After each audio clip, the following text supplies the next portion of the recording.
était un jeune photographe parisien en quête d'aventure. Depuis toujours, il rêvait d'immortaliser des lieux abandonnés, ces endroits figés dans le temps qui racontaient des histoires oubliées. Un jour, en explorant un vieux forum sur les lieux hantés, il tomba sur un sujet évoquant la maison de la forêt de Brocéliande. Un manoir délabré, caché au cœur des bois, qui aurait été abandonné dans des circonstances mystérieuses. D'après la légende, un homme y aurait disparu sans laisser de traces, ne laissant derrière lui qu'un étrange carnet rempli de messages incohérents. Intrigué, Maxime décida d'y aller. Armé de son appareil photo, d'une lampe torche et d'un carnet pour prendre des notes, il prit la route un matin brumeux. Un lieu figé dans le temps.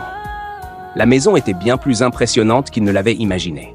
Haute, avec des vitres brisées et une porte d'entrée entr'ouverte, elle semblait l'attendre. Dès qu'il entra, une odeur de bois humide et de poussière lui piqua le nez. Il alluma sa lampe torche et observa les murs. Des portraits anciens, figés dans le silence du passé. Chaque pas résonnait étrangement, comme si la maison elle-même respirait. C'est alors qu'il aperçut le carnet sur une vieille table en bois recouvert de poussière. Il le prit et souffla dessus. À l'intérieur, des phrases griffonnées avec rage. « Ne regarde pas le miroir. Si tu l'entends chuchoter, il est déjà trop tard. Sors d'ici. » Maxime frissonna. Mais il était là pour découvrir la vérité. Alors il continua son exploration. Au fond du couloir, il y avait une porte entr'ouverte. Derrière, une chambre où tout semblait intact. Un lit fait, un bureau bien rangé et surtout un énorme miroir ancien accroché au mur. L'avertissement du carnet lui revint en tête. Ne regarde pas le miroir. Mais Maxime était rationnel. Il s'approcha, fixa son propre reflet et quelque chose clochait. Son reflet clignait des yeux une seconde trop tard. Puis un sourire étrange se dessina sur son visage, alors que lui ne souriait pas.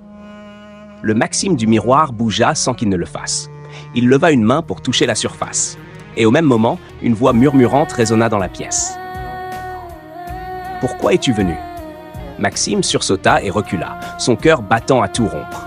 Le reflet tendit la main vers lui. Puis, dans un mouvement brusque, son double dans le miroir, sortit partiellement, son bras dépassant la surface comme une ombre liquide. Il hurla et recula précipitamment. Derrière lui, la porte se claqua toute seule. La pièce devint glaciale.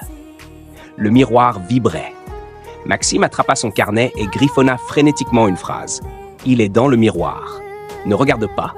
Parse. » Puis, dans un élan de survie, il bondit vers la porte, l'ouvrit de justesse et s'élança dans le couloir.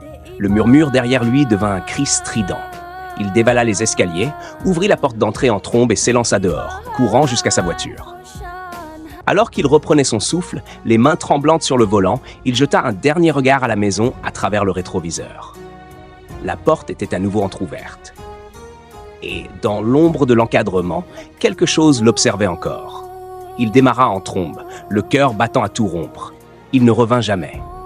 Mais un an plus tard, un autre explorateur urbain trouva dans la maison un carnet abandonné sur la table. Sur la dernière page, une phrase griffonnée en hâte. « Ne regarde pas le miroir. » Les mystères de la vie sont parfois les plus émouvants. Abonnez-vous pour découvrir d'autres histoires.